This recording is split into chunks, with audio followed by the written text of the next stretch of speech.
You're listening to the Archaeology Podcast Network.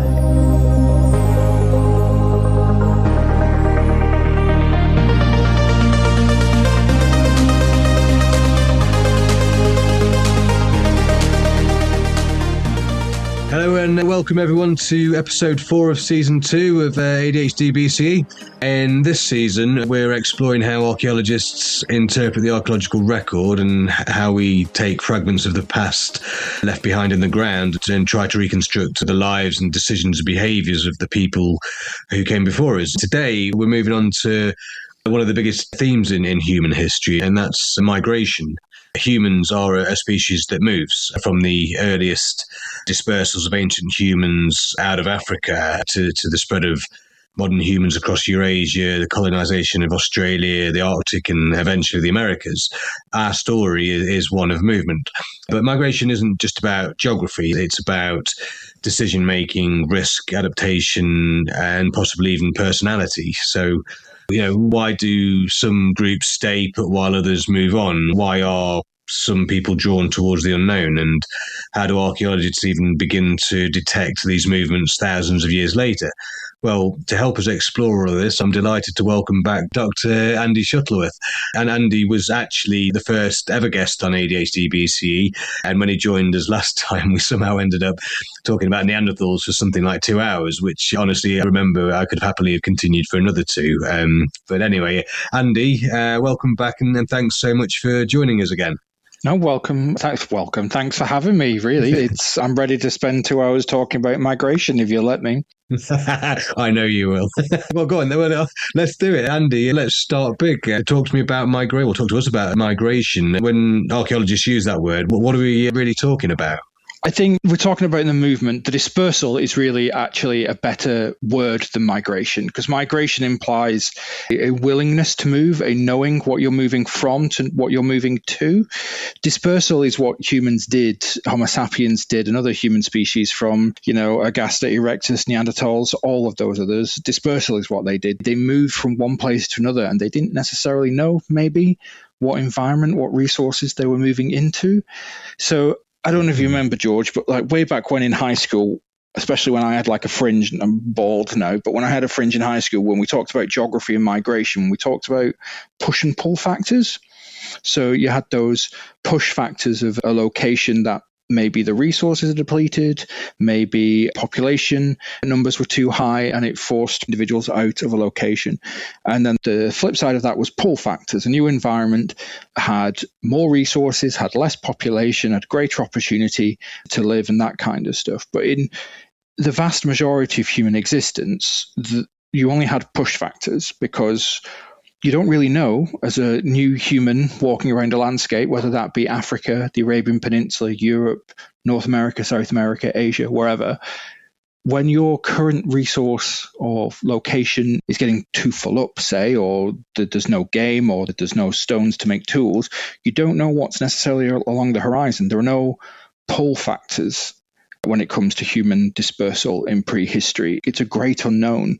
There are maybe push factors or reasons why you should move, or forcing you to do so, but there's not necessarily a pull factor to draw you into any particular landscape. And I think that's one of the big takeaways. If you're going to talk about human dispersal, human migration in prehistory, it's not, as you may have been taught in geography or history previously, it's about truly venturing into the unknown. But there are clearly ways that unknown, the risks associated with that, can be mitigated. And it's no kind of exaggeration to say that this is probably one of the most dangerous behaviors in all of our evolutionary history, not just from Homo sapiens, but from Homo erectus, Homo ergaster, Homo neanderthalensis, any human species, any species at all who migrates from one kind of niche and location to another without really knowing what they're going into is a massive risk, because it could lead to extinction, it could lead to death, or it could lead to the thriving 8 billion people that we have on this world. So let's get it straight. When we're not really talking about migration, the knowing movement from one place to another and what's there,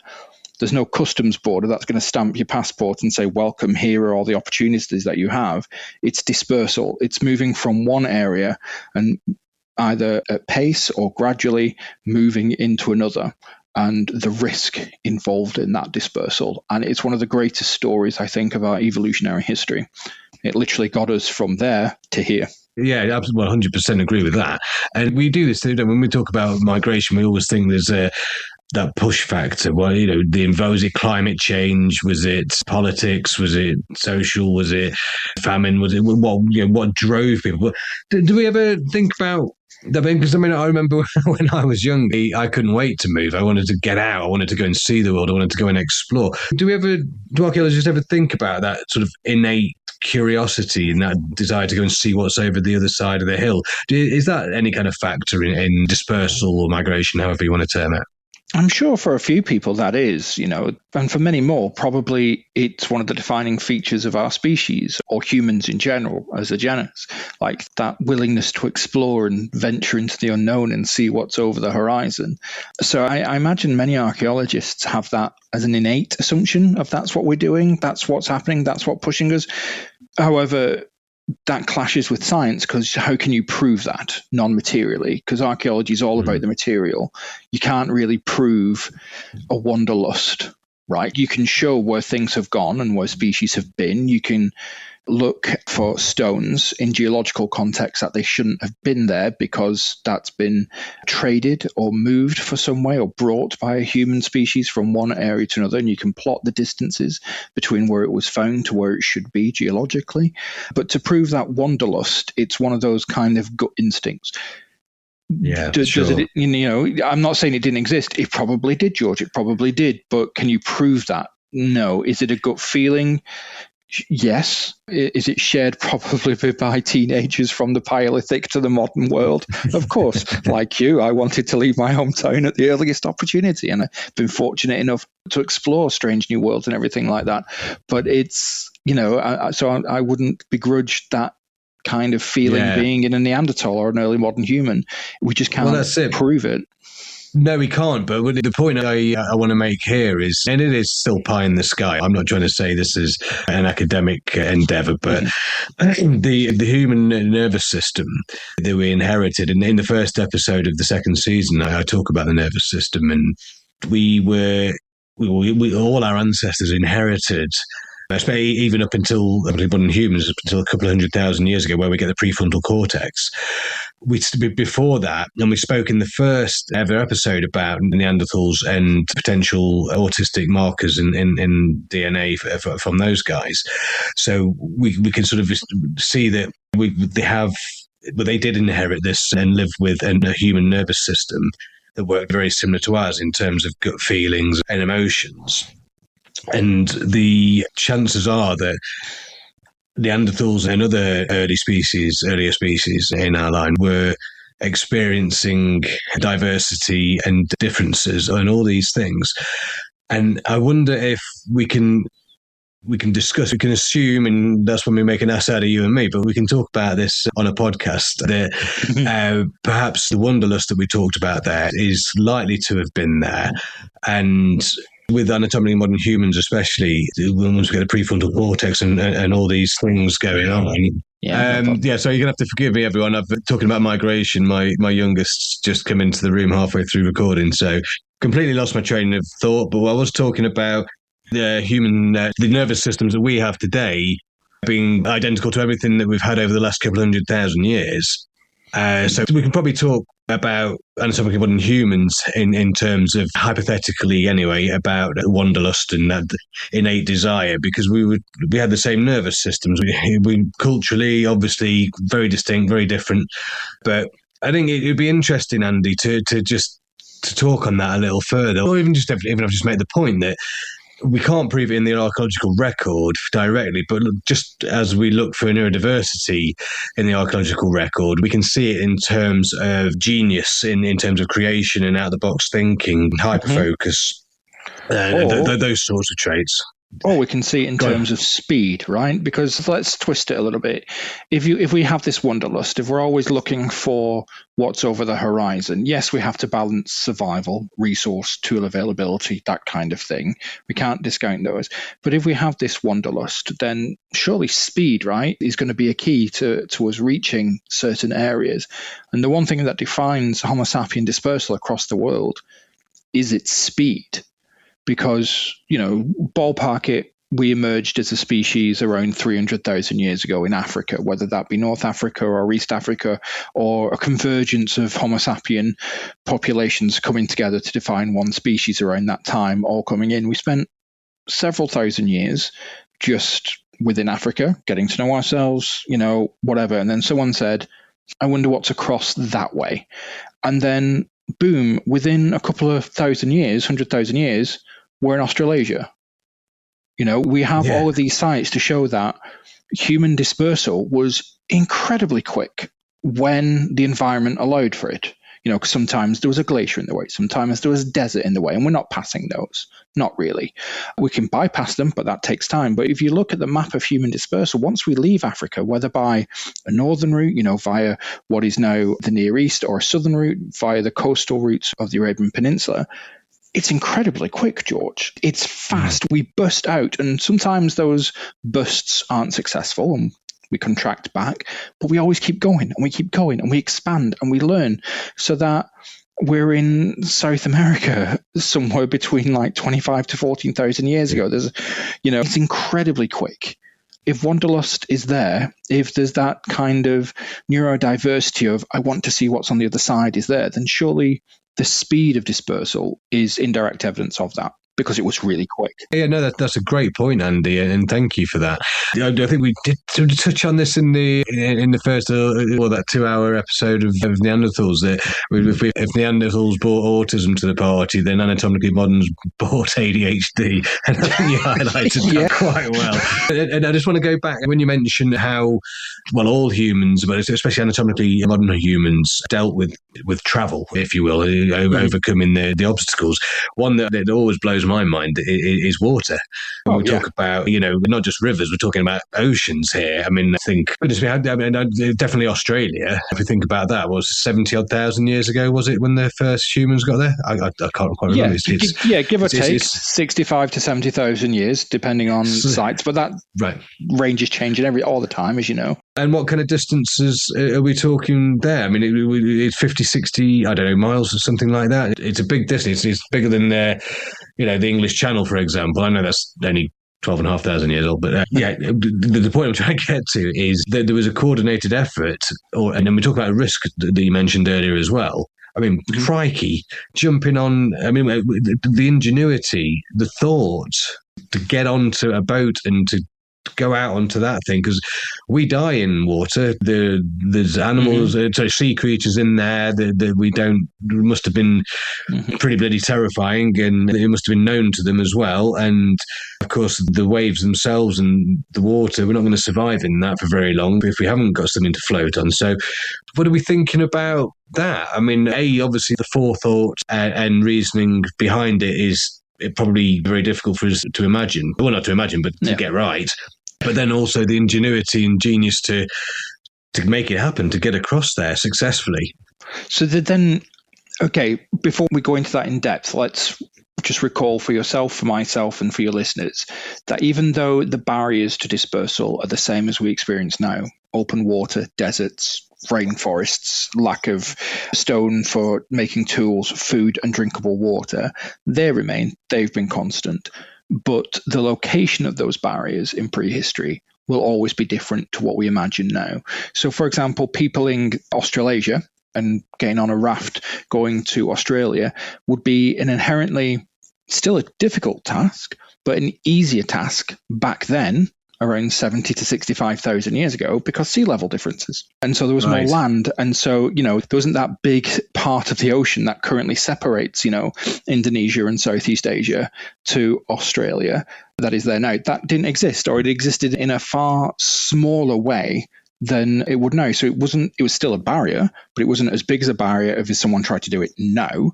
And it's the same with the Arabian Peninsula. If someone's going across the Arabian Peninsula now, today, we associate it with one of the harshest deserts of all time, right? But back then, it was green. There were lakes in it. It was a nice little hop, skip, and a jump across a very pleasant landscape that was very hospitable to humans. So those barriers existed. They just didn't exist in the same place or at the same time as they do now. But going back to your point, to venture across, what would you need to do this? You would need first of all, a bucket of courage that I don't think I personally have, but you would need to understand, what you're going into. If you're going across open water, you would need to understand the waves, like you said. You would need to understand maybe, or have some understanding of tides, of where things go. But you'd need to understand the technology of how to create a raft, of how to maybe harness wind, maybe, or row, those kind of things, and to understand your needs in terms of what you need to survive, because we can't drink seawater if we're going across an ocean or a sea or a channel. So we would need some potable water there for us to drink. It's all of those kind of combining into this cognitive map of survival, and planning as well. And all the planning. You go out and you just go, hey guys, I'm just going for a swim and I think I'm going to go over the horizon. Someone's going to go, I'm sorry, Bob, don't do that. You need to plan it out. Bob is one of those. That's ironic. Yeah. He floats. He's not going to drown. He's going to be fine. Bob is one of those dead ends of human species that just don't make it, right? Where someone else will be like, oh, Sandra's going to make it because she's got her pottery of water. She's got her raft. She knows the tides, that kind of thing. And she's going to end up colonizing Australia. It's that kind of thing. It's all that planning. It's all that, that cognitive understanding of what you need to survive. And you might not know what's over the horizon, but you know what you need maybe to get there. And crucially, maybe to get back if you find out once you reach the horizon, the next horizon is too far. Well, I always have this thing as well about the sea crossings as well, is how seafaring were people throughout our past. We know that a lot of early humans were coastal. They would have been, even if they started off paddling out and stabbing the odd fish, maybe they started to think, I'm going to swim out. No, that's not working. I need some help here, and I can float out. And it developed from there. Maybe we're talking about not just a few hundred years, maybe not just a few thousand years, maybe it's tens of thousands of years, maybe it's hundreds of thousands of years of seafaring, or even maybe we cut our teeth on the rivers and lakes before as well, in a more safer environment. So I think that's something that is worth bearing in mind when we think about sea crossings. So true. So when we think about sea crossings, we think of like maybe going from Southeast Asia to Australasia, right, as humans. But when you go back, we would have had to have made some form of sea crossing in leaving Africa to go to the Arabian Peninsula, because the Red Sea, there was never a bridge really at the southern end. No. There was the Bab al-Mandab Straits, and there were a few islands there. So you could island hop, but you couldn't really swim to one island, then swim to another, because, it's deep. The tide going into the Indian Ocean was dangerous, that kind of thing. And humans, you tell me how this maybe goes into neurodiverse behavior, but humans observe, right? Humans can see their environment and see what it takes to be success. And across the Bab al-Mandab Straits, you could see, humans would have been able to see deer successfully crossing that channel. They would have been able to see baboons successfully crossing that channel by swimming, hefty swimmers, but they're doing it. And so they crossed it, whether through swimming or whether through rafts, shipbuilding or, seacraft, that kind of thing. That's doing some heavy lifting, but, traversing bodies of water on primitive rafts was probably a key feature of early dispersal routes, especially the southern route leaving Africa into the Arabian Peninsula. And we know that must have happened because there are sites that date to 75,000 years ago, 125,000 years ago on the coastal Arabian Peninsula that they could have only made there at that point in that time if they crossed these straits. And they can only cross these straits through some form of raft or some form, unless they're all Olympic swimmers, which I'm not discounting, but they would have had that. So this key aspect of our behavior would have been there from the get-go because we would have been observing other animals. And if those animals can make it, then so can we. But we did it in a slightly different way using our cognitive abilities. Sure, plus we had to take all our belongings because, we weren't going to leave our stones behind. We're not going to leave the stones behind. We've got our books to read. We need something for the journey to keep us entertained, that kind of stuff, of course. But, I'm not sofa, saying... Yeah, sofa, that kind of stuff. It's, those initial dispersals, I doubt would have been massive. We're talking probably the low thousands, 1,000, 5,000 people max over the space of thousands of years. But they're doable, and they were done. And we have the genetic evidence and the archaeological evidence to show that they were done, and if they went that particular way.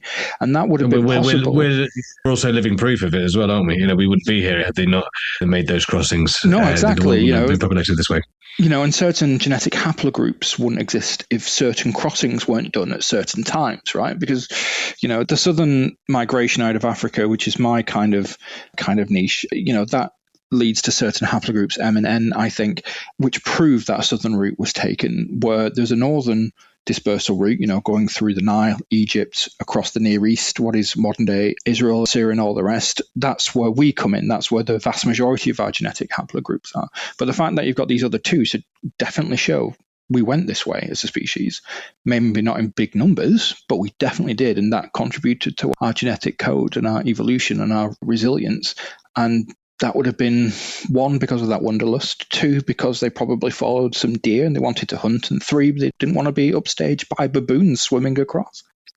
Exactly. I've got to be honest with you, I don't know if I'd want to get in the water with baboons. I had a bit of it was a pretty frightening meeting with a few baboons unexpectedly in South Africa once. I've never been so scared in my life. They are fearsome creatures. They are. I have a few stories about baboons that I can tell you off podcast, but they are absolutely hilarious. But I would not want to be.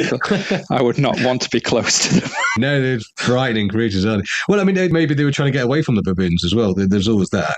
Which goes to my point of in when we talk about dispersals, there's no pull factors, because if they were trying to get away from those baboons, they failed because there were baboons on the other side, quite plentiful on the other side. So they would have got to that coast and been like, nuts.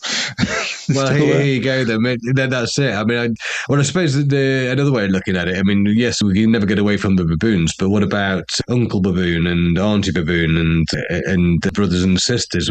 The social aspect of migration, because moving into landscape, it's not all about the physical journey. It also means that you're leaving the familiar territory behind, and that. You're leaving behind the resources and things that or you're getting away from something and going maybe out of the frying pan into the fire in some respects. But you're also, in some cases at least, you're probably leaving other groups of people behind. So from what we know archaeologically, how disruptive might migration have been for prehistoric communities? Thinking in terms of family ties, how do you get the permission from elders or from the leaders or whatever, or is it a case of families falling out? We see it a lot, sibling rivalries gone wrong and all sorts of things like that. Sometimes entire groups might have moved together. Sometimes it have been smaller pioneering groups heading out first. It would have been the pioneers going out first, and they would have been the ones, I think, to have ventured far. Because let's be honest, humans are risk takers, but we're not inherently big risk takers. And that makes sense if you realize that most Homo sapien groups would have been familial units or larger units related by kin or cooperation, right? And you want to reinforce those bonds. And you don't really reinforce those bonds by everyone going, all right, guys, we're going to move. Okay, we're going to move too. I don't know. Okay, what are the risks? I also don't know. But we could die. Those don't reinforce those bonds of cooperation. But a small pioneer group, you can do that. And that's how Homo sapiens really populated Europe. They had these small pioneer groups going in with their new early Upper Paleolithic technologies. They went in, they went far, they followed rivers to get in places really quickly. They realized the landscape, the resources were everything that they needed. There were these pesky Neanderthals there that they could mate with, but hey, that's fine. And then the others came and followed them. And then you had these more developed human societies going forward. And then they grew from there. And from those developed groups, other pioneers went out forward and went out, and so on and so forth. And like this wave, right, of this pioneering wave going across Europe to people it with Homo sapiens. I foresee in broad strokes that happening in other areas as well, that you have these pioneers who ventured across the Bab el-Mandeb Straits, who ventured across the Levant out of Africa, who ventured across to Oceania, and so on and so forth. Those conversations adaptations would have been brought about by a bit of wanderlust, like we've been coming back to and talking about. They would have been pushed because they wanted greater resources. Maybe they followed a herd of deer or other animals that they were hunting, and they wanted to see where they were going to maybe get better kills to bring back. So the disruption would range from minor to they're going to be back in a month or two, depending on if they survive. But then it would have been major, because ultimately if they failed, they're dead. And if you go into a new landscape and it turns out to be horribly wrong, then if you can't find potable water, if you can't find things to eat or resources to acquire food, then within 4 days to a week, you're gone and you can't get back. And so, those are the two ranges really of the impact of what dispersals and migrations would have on those early human societies, groups. On the one hand, very positive. On the other, very negative. Yeah. And also you don't know what else is there in terms of competitors, in terms of other predators or other types of human. We know that with in Europe. Yeah. Yeah, in Europe you had the Neanderthals, which didn't work out so well for the Neanderthals, obviously, but for us was fine. We got some of the genetic material due to interbreeding. We, could probably have learned how to hunt megafauna from them, or at least taken advantage of megafaunal kill sites that the Neanderthals killed for us. Because the peopling of Europe from a Homo sapiens perspective was incredibly quick. Thousands of years, 10,000, and it's done. And you just, huge, quick time. And others, it was a bit slower. But by that point, we had the tools, we had the cognition, we had the behavior. There were rivers that were navigable. We could easily do it. But going into, say, somewhere like the Far East, for example, where the landscape is so radically different, you have rainforests that have bacteria and viruses that we would never have encountered before. You have predators in the forms of, tigers and jaguars in South America, snakes, spiders, that kind of stuff. And you're just like, going in, and you go into this landscape and you're just like, you are used to, as we're humans, a savanna or an open landscape, right? And maybe some deciduous forest. And then all of a sudden you find yourself in the South American rainforest, and you're just, I do not belong here. And you survive, you make it your own, you adapt. That's what we do. But, from entering to that final adaptation, numerous people would have failed that, because they did not know that the large snake slithering should not be petted. They did not know that you should not eat that particular color flower. They were not immune to the viruses or the bacteria or the fungi that were in those native environments, because we'd never encountered them before. Those are the things that would have been continuous for them. And it would have been hard. It would have been difficult. It's a bit like the early sort of capitalist dream, isn't it? You get the success story as in ourselves, but I wonder how many failed attempts, how many failed rafts went out to sea, how many failed migrations there were into various places at various times that we'll never know about. Maybe, we're talking a handful, maybe we're talking countless times. Oh, yeah. But there are those kind of like nuanced sites, right, that give us an idea of some of those failures or some of those successes. So you look at, like, say you look back to Arabia, there's a site called Bulfaya just there, and that's dated to 125,000 years ago. It's one of the oldest sites on the Arabian Peninsula, right? Bearing in mind that humans evolved around 300,000 years ago. We stayed for a couple of 100,000 years in Africa before venturing out that way. Then here we are, Jebel Faye, 125,000 years ago, very early, along a coastal route. They've had to go across the Red Sea in some way, shape or form, but then nothing around it. No other sites dating to that time as yet found, or as yet conclusively found. And one of two things happened. They either stayed there for a little time and then moved on, possible, or they stayed there and no one came and they just died there. And that's it. That could be evidence. Jebel Faye could be one of the evidence of one of these successful in the short-term migrations because humans got there, but ultimately not successful in the long term because it wasn't backed up.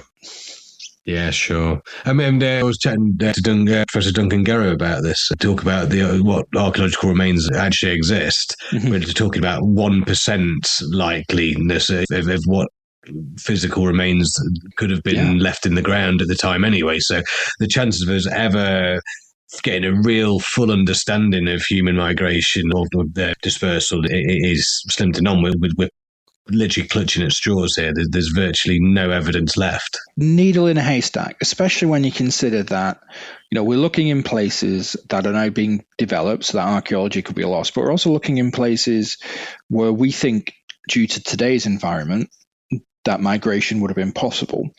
But as I just said, the environment wasn't the same as it is now. Arabia was green and it had lakes on it, that kind of stuff. So to really understand it, you've got to go into these really harsh contemporary environments and spend days, weeks excavating these sites to try and find the remnants of this. And they could have been scorched or destroyed by desertification, by eroding landscapes, that kind of thing. You might only find one or two tools, that 1%, as Duncan says, or you ignore them because you don't think anything could survive there. And therefore, you don't venture into that landscape and you don't understand what it could offer. It's one of those catch-22 type things. Yeah, that's the enduring mystery of archaeology, isn't it? Which is trying to figure out what we'll never be able to understand. We'll never know. We can just deal with what we can find. And I think that's one of the reasons I enjoy this podcast so much, is that I'm allowed to talk hypothetically. I'm allowed to sort of... Well, in fact, this is a really good moment to do this, because this is a podcast that's about neurodiversity and the idea that neurodiversity isn't anything new. Because, as I've already said, the human nervous system evolved deep in prehistory, way before we were human, which means variation in how people think, perceive and respond to the world has probably always been there. But it's tempting to imagine that those differences might have helped, actually, and helped drive innovation and exploration. And the reason I want to dive into that is because growing up undiagnosed, you always feel like you're inadequate, you're not enough, you're the problem, and all these things. So we always try and look for the positives in neurodiversity in the past. And I guess when it comes to survival, we talk about the hunter-farmer theory and all that lot, and tool adaptation, creation, creativity, adaptation, all those sorts of things. People with differences added to that in some way. So I suppose the question I'm trying to ask here is, do you think, Andy, that behavioural diversity in prehistoric societies might actually have been an advantage when it comes to migration and adapting to new places? It would have been essential. There's no advantage about it. Without that behavioural diversity, without being able to see a landscape or whatever from various different angles of a prism, you're not going to see the whole context of it. I could look at a landscape and see one thing and see there's fresh water over there. But then, George, you could see in a landscape and go, yeah, but there are hippos right next to it. Or baboons. Baboons, that kind of thing, right? And then someone else can be like, yeah, but further down, there's a river, maybe we can go there. It's like, but yeah. And someone else will be like, this is like that lake we saw before, where we had the piece of flint nodules were great tools. That diversity of behavior would have been essential for migration, for survival. And, that's what humans do, right? We cooperate, we rely on and take advantage. Maybe that's the wrong term, but we rely on people's other diversities and perspectives for our survival. And that's how we still work now, right? We still need, in our 21st century societies, that diversity of behavioral traits, behavioral applications to exist. I'm fine. I can analyze data. I can be an archaeologist, that kind of stuff. That's grand. I cannot farm. I do not have that. I wouldn't know where to start, but, others do. I cannot, I don't know how to, be part of an army or something like that to defend if I need to, and so on and so forth, right? We have all that. So back in a Paleolithic society, you would have had different behavioral outlooks and a range of behavioral diversity, which would have contributed to its survival. It wouldn't have been an advantage. It would have been a necessity. Sure. Thanks for that, Andy. I think there'll be neurodivergent listeners like myself listening to that. I think that's validating. That makes us feel like we have our uses, even though we might not work in a classroom or an office or whatever, but, without that diversity and difference in the past, humanity likely wouldn't have survived. And that's the point, one of the main points of this podcast. And I think we've got some excellent archaeological examples of of out-the-box thinking and survival. There's so many. I mean, I remember, was it about 100, a similar time? It was either, I can't remember when this was. I've read this years ago. It was either 75,000 years ago or 125,000 years ago. It was sometime around that. They found evidence of hollowed-out ostrich egg for storing water that were left in the ground. Yeah. I mean, and then if we go further forward in time, I don't think it was Dolny Vestanici. It was somewhere inside Russia or Siberia. The site with the mammoth tent. They literally got a mammoth and they used the rib cage and the tusks as the entranceway and the ribs as the that is probably period, one of it? it's the Grettians, that's Europe. So that is probably Dolny Vestanici. There's a few others around that area as well. Yeah, where they used the mammoth remains to create these very elaborate huts, and then within these huts they made the Venus figurines. That's right. Yeah, of course. We're not even getting on to mobile art and rock art. You know that's when your nervous system's in a different state, isn't it? As well as you're not in the survival, you're not in dorsal, you're not in even in the sympathetic. You're in. Think of it this way, right? Are you still in that survival state, just in a different expression of that survival state? Because those so Paleolithic beads, for example, are beautiful. They're decorative. You know, they can reflect an individual or I would too. They reflect maybe a kin association or a personal association, but they are traded. They were exchanged. You know, and we can see that they were exchanged thousands of miles. Same with we see the Grettian Venus figurines. That they're very rounded, plump, very beautiful women with the thatched hairs and everything like that. But there are different types of them throughout. There are dozens of different types of them throughout because of different representations, different viewpoints. Maybe the feminine body, maybe the preference, whatnot, whatever it may be. But these were exchanged. These were good. But by exchanging them with another group, you are creating that cooperative link. Therefore, that could aid in the exchange of food, in the exchange of water, in the exchange of knowledge. That exchange is a survival behavioral tactic because you recognize that they may have information or a perspective that you do not. So you have given them a gift or vice versa in exchange for that. And you create that bond so it gets reinforced. So a hunter will get food, but you're having this behavioral diversity by saying, I'm going to create this beaded necklace because that could come in useful if we meet another group. And we can trade that for their knowledge and for some of their resources and vice versa. And that is great to contribute to the survival of a group. So yes, it is symbolic. Yes, it is maybe a different part of that, neurological working, but I think it's still guided to survival. It's just in a different way. Yeah, no, I completely agree. I mean, we can only really guess exactly what was going on with that, but it makes sense, that argument. So, and it's also another sign of human genius, whether it's neurodivergent genius or not. It's all part of it. I mean, I think to other examples like how humans again evolved in savannah, and then within a few thousand years, they're in an ice age in Northern Europe, and they're not dying of the cold. They're wearing hair. They're wearing the Arctic hair boots. They saw the Arctic hare surviving out there and thought, I'm going to put my feet in that. That'll keep me alive. And I don't know, one of my favourite examples, I can't remember if I've done an episode on this. I definitely had the thought of doing an episode, but the spear throwers and the advantage of that in hunting in the Upper Paleolithic. And we're very with the levers and throwing it and it and beautifully designed. I can't remember the difference now, but it was along the lines of it added another 20 odd meters to the kill range of the throw. Isn't it? It's crucial if they're running away, and you can and think of the physics, right, of calculating that. Yeah, I couldn't do that.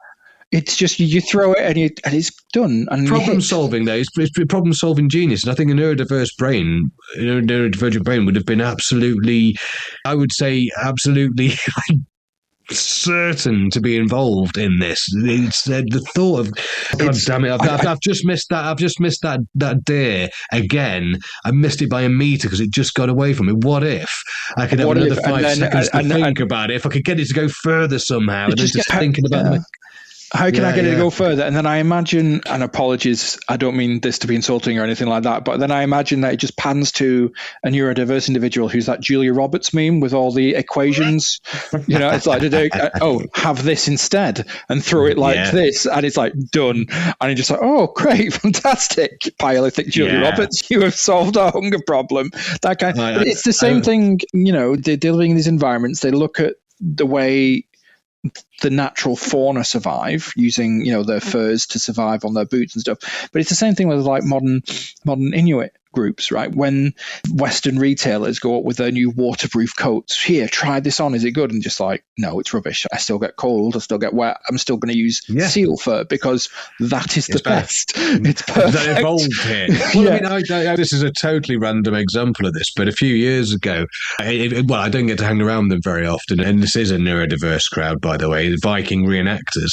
They came round to the farm, and we became friends. They were my crowd. They were my people. They were dressing up as Vikings and talking about history, and it was just glorious. And I ended up one night, we had a little party, and we did a Yule party. It was in November, so it was freezing. I think that night it dropped to -8. It was the coldest night around here we'd had for years, and everybody was wrapped up warm. All the people who come around to see the Vikings fighting and drinking and telling stories and all that lot. Anyone who was in normal, modern, warm clothing, even people in the warmest of clothes, were frozen. I dressed up as a Viking with wool and all that lot, and I was toasty warm all night. Didn't even slightly get cold. No, it's, just, use the resources that are there. Look at the animals, how they're adapted to it, because they've adapted to that environment for thousands of years, hundreds of thousands of years, millions of years before we ever got there. And, let's utilize that as a resource. And, And then that's what humans do, isn't it? That's what we do. Wherever we go, we find a way. It's true. And it's kind of one of two things, right, that humans do. Because humans are environment changers. We're the first greatest environment changer on this planet. And I think you just have to look out the window to understand why we take gold in that one. Do you know what the second animal is who is environment modifier? Who takes silver in that category? The elephant. It's the elephant. No, I wouldn't have got there. Yeah.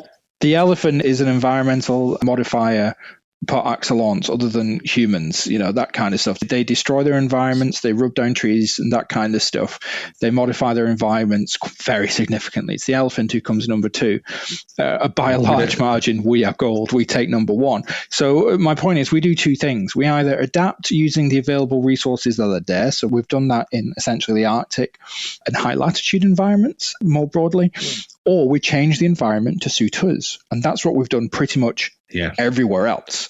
Like, in the tropics, in the temperate zones, that kind of stuff, we have tried to convert the environment, the landscape, to our savanna openness needs.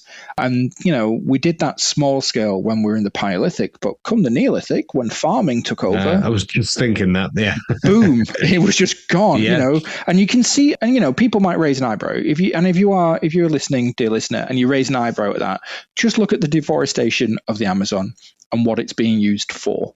It's being used for ranches. It's being used for farmland. That's how we're modifying the environment and changing it to suit our needs, to create these open tracks for what we want it to be. And that resembles the savanna or these open landscapes that we're used to, but it is, since the Neolithic, been used for farming and cultivation.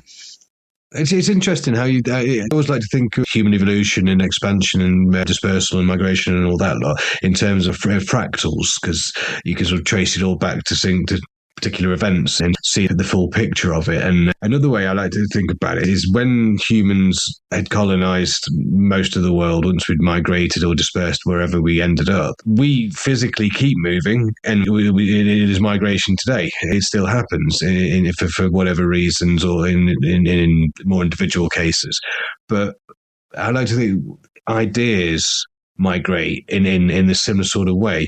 So if you think about Neolithic, the beginning of farming, how that spread, that burst out. Instead of a fractal, I suppose it's like throwing a pebble into the water. Humans, whenever we come up with a new innovation, we throw another pebble into the water, and this wave goes out. This another migration goes on ahead of us. So, let's take a step back. Let's look at the Paleolithic. Let's look at hand axes, right? Because the hand axes are essentially the iPhone, the smartphone of the Paleolithic era for well over a million years. They cut, they could be thrown, they could scrape, they could dig, they could do whatever, right? And the shape is a good indicator maybe of different kin groups. It's, that kind of stuff. So you have you have lanceolates, you have ovoids, you have the classic teardrop shape. You can have various different ones going forward. Each differently could represent a different kin group, but they spread out going all across this way and became ubiquitous.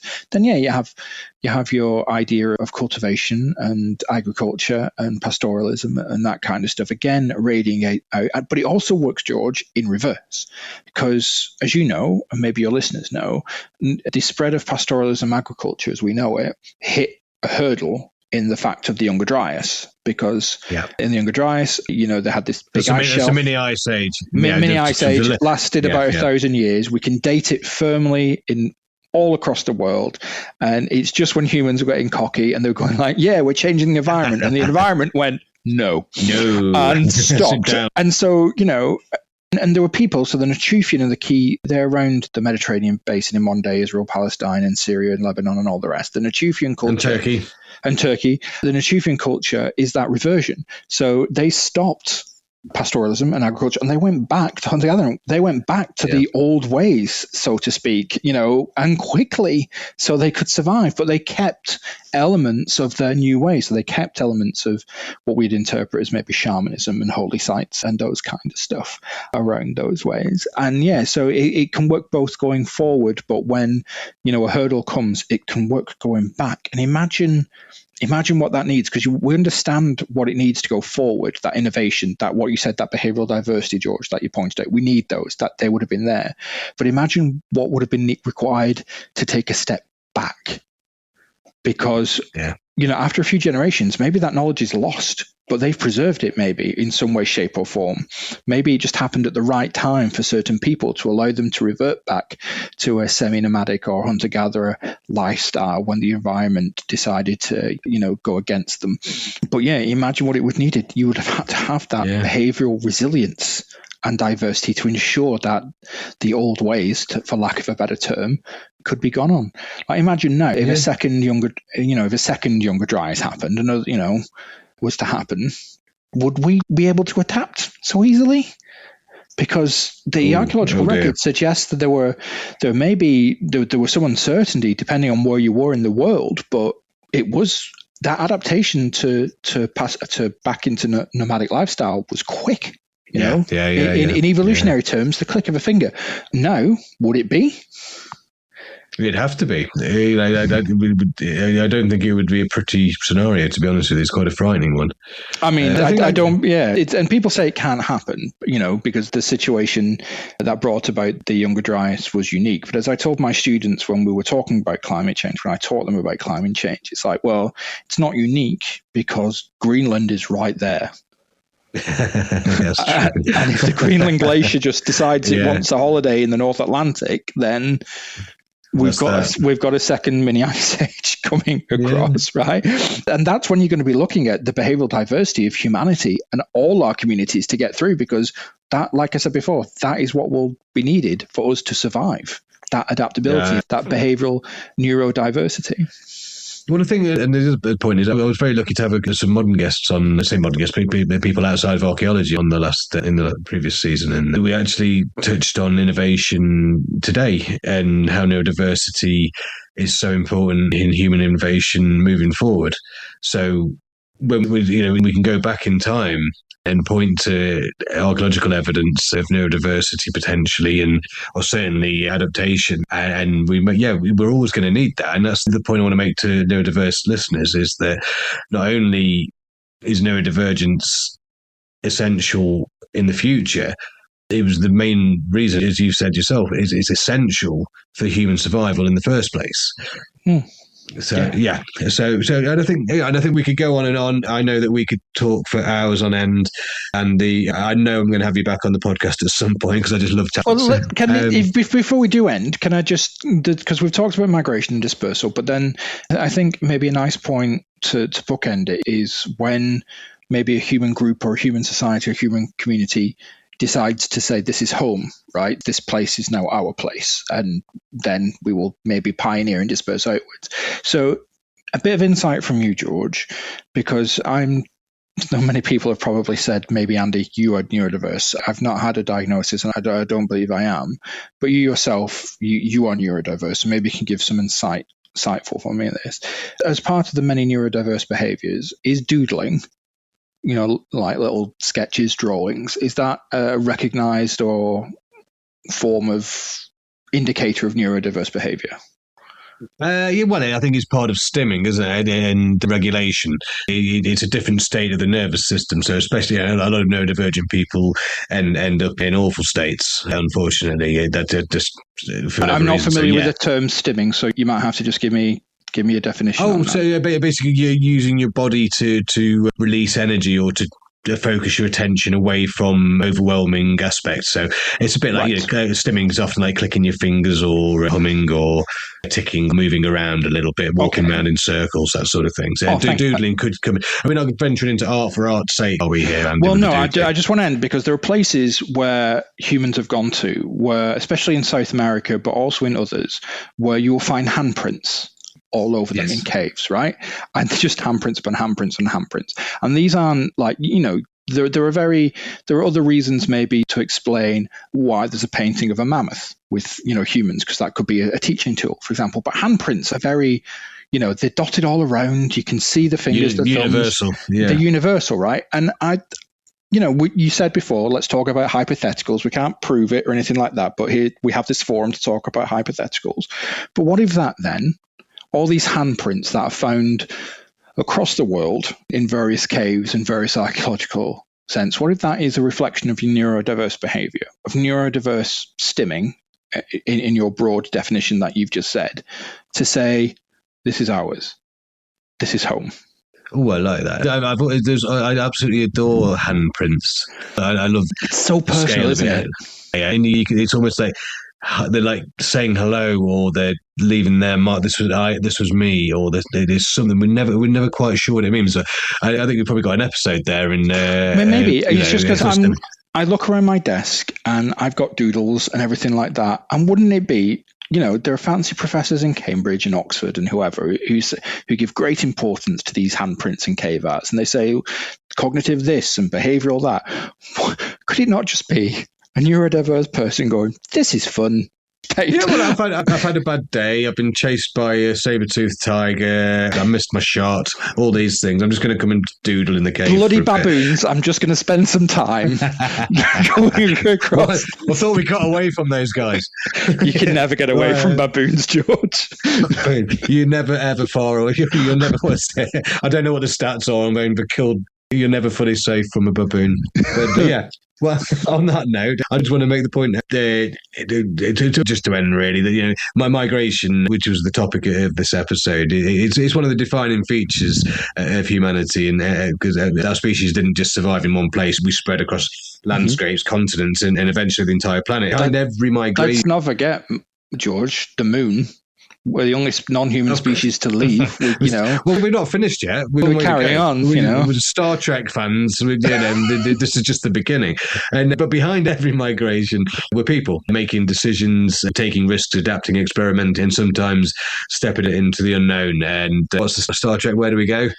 The boldly go to the final frontier. There we go. Where no man has gone before. Where no man has gone before. Yeah, where no one has gone before. Hopefully, I bet you there's baboons there though. Yeah, wherever we go, there'll be one baboon going, "What took you so long?" Yeah, welcome. Yeah, well, Andy, thank you so much again for joining us and for sharing your thoughts on a fascinating topic and for being a fascinating person yourself. Anytime. Thanks for having me.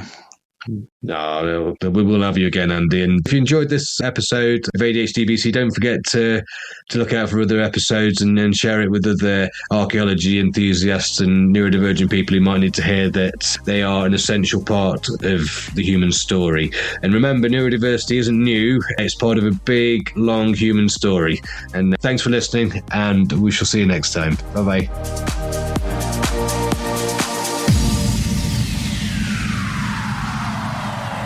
Thanks for listening to this podcast. The Archaeology Podcast Network's chief editor is Rachel Roden. Our executive producer is Ashley Airy. Our social media and newsletter coordinator is Matilda Siebrecht. The APN was founded by Chris Webster and Tristan Boyle on December 1st, 2014. We're supported by our amazing podcast hosts, many volunteers, and listeners like you. Check out membership at www.archpodnet.com/members. This has been a presentation of the Archaeology Podcast Network. Visit us on the web for show notes and other podcasts at www.archpodnet.com. Contact us at chris@archaeologypodcastnetwork.com.